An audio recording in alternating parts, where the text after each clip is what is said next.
Bonjour à tous et bienvenue sur ce podcast de Token Talker. C'est un podcast un petit peu différent de celui de d'habitude où aujourd'hui nous allons prendre le temps ensemble de vous expliquer ce qu'est le Web 3. Pourquoi il s'appelle le Web 3? Pourquoi nous en sommes arrivés à un Web 3? C'est-à-dire qui dit Web 3 dit sûrement Web 1, Web 2. Quel est le Web 1? Quel est le Web 2? Qu'est-ce que l'on fait avec ça et surtout quels sont les avantages, les inconvénients, notamment du Web 3.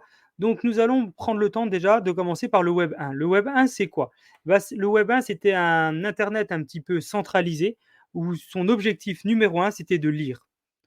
Les acteurs, à l'époque, avaient développé un protocole, on parle de 1973, où un protocole avait été développé pour pouvoir connecter les ordinateurs entre eux. C'est vrai qu'à l'époque, on ne le sait pas, mais il y avait déjà des ordinateurs dans différents bureaux, éventuellement dans des armées, des choses comme ça, mais ils ne pouvaient pas communiquer entre eux. Donc en 1973, on a développé un protocole qui a permis à tous ces ordinateurs de travailler en réseau. Donc ça, c'était vraiment la première étape d'Internet. Et grâce à ce réseau-là, les personnes qui utilisaient tout simplement leur ordinateur et Internet pouvaient consulter des informations. Donc des géants, des gros acteurs partageaient des informations, notaient des informations et nous pouvions aller là tout simplement et le lire. C'était un petit peu comme prendre un dictionnaire, l'ouvrir, il y avait plein d'informations et on pouvait récupérer des informations. Alors il y avait des avantages, les avantages c'est que c'était le tout début et on trouvait ça super de pouvoir regarder en temps réel des informations. C'était tout sous forme de liens, sous forme de listes, c'était vraiment pas aussi, aussi joli que les sites internet à l'heure actuelle. Parfois, ça manquait d'informations parce que c'était seulement des informations de gros acteurs. Les informations arrivaient un peu au goutte à goutte, elles étaient souvent pas mises à jour. Ça, c'est tout simplement le Web 1. C'est un web où nous pouvions seulement lire. Et puis après a apparu le Web 2. Et le Web 2, c'est quoi? C'est pas là où on peut lire, c'est là où on peut lire et écrire. Ça, c'est vraiment une nouveauté. Le Web 2, c'est là où on pouvait lire et écrire. Donc, c'était un web qui était un peu plus participatif, collaboratif, qui était toujours centralisé et qui permettait à tout le monde vraiment de pouvoir partager des informations. Donc le Web 2 a commencé le 12 mars 1989 avec le protocole que l'on connaît tous, le protocole HTTP. Donc ça a été développé, créé par Tim Berners-Lee, qui à l'époque a développé un système hypertexte, un protocole hypertexte qui permet justement d'avoir des capacités à travailler sur Internet. Donc, le HTTP, ça veut dire Hypertext Transfer Protocol et ça permettait à tout le monde de pouvoir travailler dessus. Alors, qu'est-ce qui s'est passé? Bah, en fait, il y a une évolution simple. On est passé de cet internet 1.0 où c'était juste un dictionnaire et des informations et après on pouvait commenter, développer. Donc ça a tout simplement commencé par un système un petit peu de forum où les utilisateurs arrivaient, pouvaient prendre les informations qui étaient partagées et les commenter. Donc c'est comme ça que les premiers sites internet se sont développés, c'est comme ça qu'ils se sont créés. Les personnes arrivaient, donnaient des informations en supplément de ce qui était partagé sur les sites internet, sur les premiers sites internet. Donc voilà, ça c'est un petit peu l'évolution de Internet, du Web 1 au Web 2. On a commencé par développer la première partie du Web 2, on verra juste après, il y a, on va dire, le Web 2 et peut même se scinder en deux parties. Et à ce moment-là, qu'est-ce qui s'est créé? Donc, quelques années après, donc 1989, on a commencé à développer des sites internet comme Amazon en 1994 ou même Google en 1998. Et l'objectif de ces sociétés-là, c'est de pouvoir partager encore plus d'informations, encore plus de contenu. À ce moment-là, on pouvait, grâce à Google, faire des recherches, ce qui n'était pas du tout le cas avant. On pouvait seulement noter des informations. C'était un grand site, il y avait plein de liens, c'était très très compliqué. Google est arrivé à décider de tout centraliser ces informations et qu'on puisse rechercher sur Internet. Un petit peu avant, en 94, Amazon a commencé à se développer où bon, voilà, c'était le début des informations, c'était le début de l'ère des marketplaces où on pouvait tout simplement partager des informations. Donc, eux, ils partageaient des informations, ils mettaient eux-mêmes des annonces et d'autres personnes tierces pouvaient mettre des annonces sur Amazon. On pouvait faire des paiements, on pouvait suivre des commandes, on pouvait publier des avis, on pouvait demander des remboursements tout simplement et on pouvait aussi accroître notre engagement et l'audience des personnes qui l'utilisaient. Donc ça, c'est vraiment la toute première partie, on va dire, du web 2. Hein. C'est vraiment la toute première partie, les premiers sites Internet avec les différentes faisabilités sur les sites Internet. Et puis après, il y a une nouvelle évolution, on va dire, du web 2. C'est en 2007 avec le développement des réseaux sociaux, les premiers Apple qui sont sortis, les premiers iPhones qui sont sortis en 2007. Et là, il y a eu une explosion des réseaux sociaux parce qu'il n'y avait pas forcément besoin d'avoir un ordinateur sur soi pour pouvoir commenter. On pouvait tout simplement mettre sur un réseau social une photo grâce justement à ces iPhones où on pouvait prendre la photo et le publier quasiment en instantané. Donc, grâce à, on va dire, l'évolution des réseaux sociaux et des nouvelles technologies, notamment des smartphones qui ont commencé à se développer à l'époque, bah, il y a eu un nouvel Internet, toujours en Web 2, qui a pu se développer. Ça a pu faciliter aussi également des nouveaux travaux, c'est-à-dire que les gens pouvaient travailler de manière différente. On peut parler de métiers un petit peu comme Uber, Deliveroo, Uber qui permet toujours hein, de la location, la livraison pardon, de nourriture, la livraison de personnes dans des taxis, donc le transport de personnes, pardon. On a aussi vu l'émergence donc Uber, Deliveroo, de Airbnb, par exemple, où on a la possibilité pour les gens de partager des annonces, récupérer des annonces, aller trouver des logements. Donc ça, c'est vraiment super intéressant, Blablacar, etc., etc. Donc ça, c'était tout simplement vraiment la deuxième évolution du Web 2 qui a permis à beaucoup de gens de partager des informations. Pour partager autant d'informations, bah, il faut des serveurs, il faut des clouds pour pouvoir justement stocker toutes ces informations là-dedans.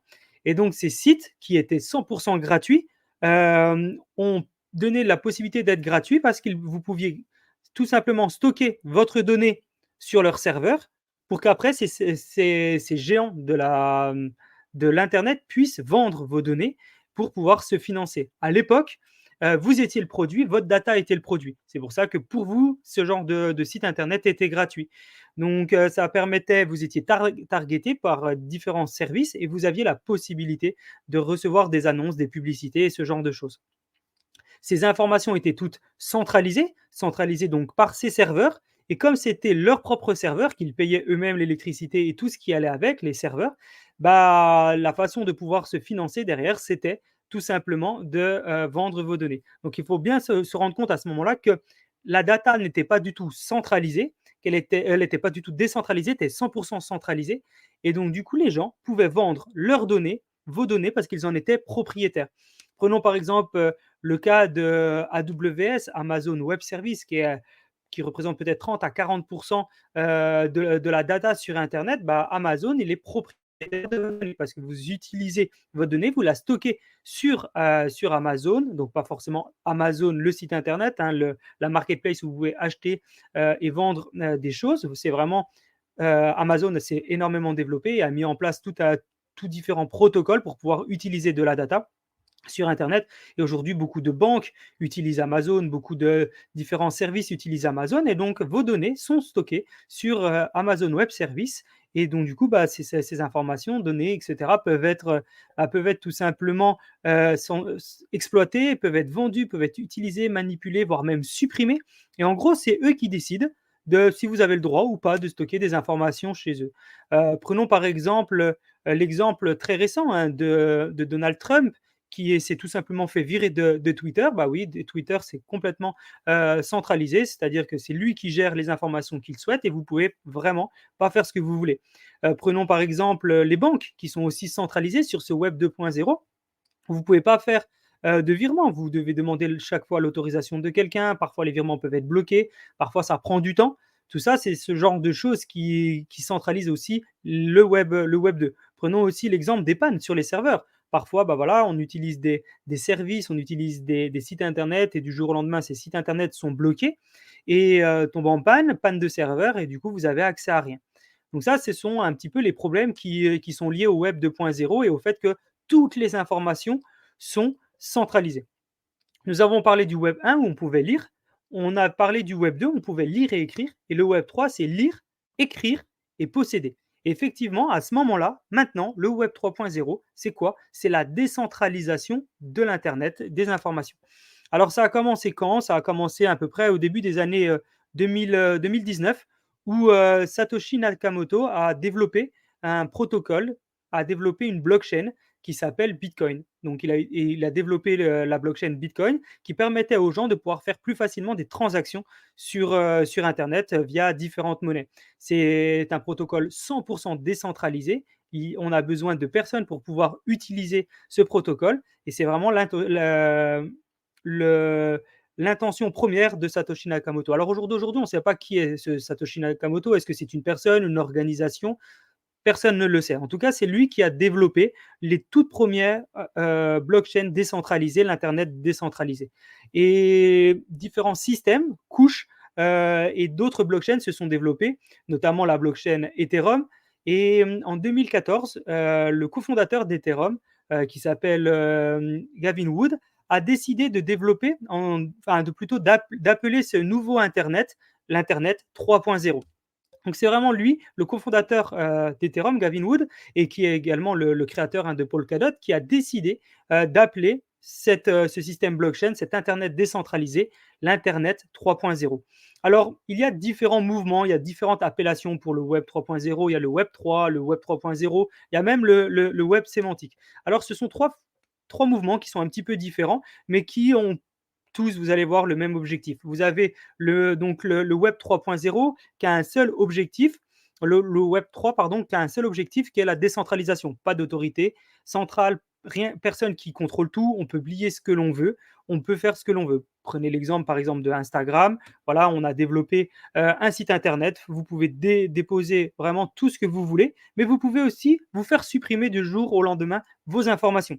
Donc vous aviez donné vos informations, de la data, et du jour au lendemain, vous ne retrouvez plus vos photos, vous ne retrouvez plus vos informations. Tout a été supprimé.